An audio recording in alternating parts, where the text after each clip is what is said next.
পিতৃক মেট্ৰিকৰ দেওনা পাৰ কৰাবলৈ আহিছিল পুত্ৰ। পিতৃৰ হৈ পৰীক্ষা দিবলৈ আহি ধৰা পৰিল পুত্ৰ।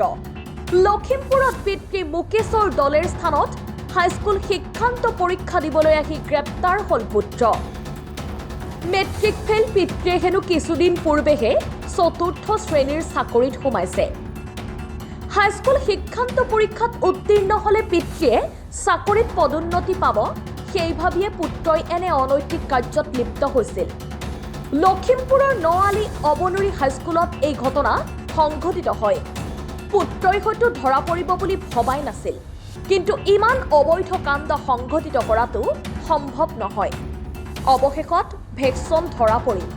পিতৃৰ হৈ পৰীক্ষা দিবলৈ অহা পুত্ৰ পৰিল আৰক্ষীৰ জালত। এজন কেণ্ডিডেটে অন্য এজনৰ কেণ্ডিডেটৰ হৈ পৰীক্ষা দিছে আৰু তেওঁক আমি ডিটেক্ট কৰিলোঁ, কৰাৰ পিছত তেওঁক এক্সপেল কৰা হ'ল। কাৰ হৈ দিছিলে আচলতে? তেওঁৰ আমি জনামতে এতিয়া তেওঁৰ দেউতাকৰ হৈ তেওঁ পৰীক্ষা দিছে। কি নাম আছিলে? তেওঁ যিজন ল'ৰাই পৰীক্ষা দিছে তেওঁৰ নাম হৈছে ৰিতুল দলাই, কিন্তু তেওঁ পৰীক্ষা দিছে মুকেশ দলেৰ হৈ, মুকেশৰ দলে। ৰিতুল দলে পৰীক্ষা দিছে মুকেশৰ দলেৰ হৈ।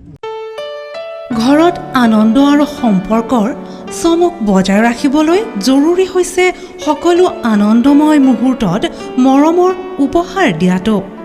সেইবাবে মধুশ্ৰী জুৱেলাৰ্ছে আনিছে সকলো ৰঙীন ক্ষণৰ বাবে বিশেষ গহনা।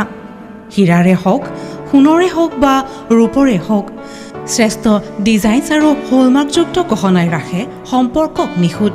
তেনেহ'লে আজিয়ে আনক আনন্দ মধুশ্ৰী জুৱেলাৰ্ছৰ সৈতে। যোগাযোগ কৰক 7002800341 নাইবা ভিজিট কৰক LNB ৰোড, নলবাৰী, অসম।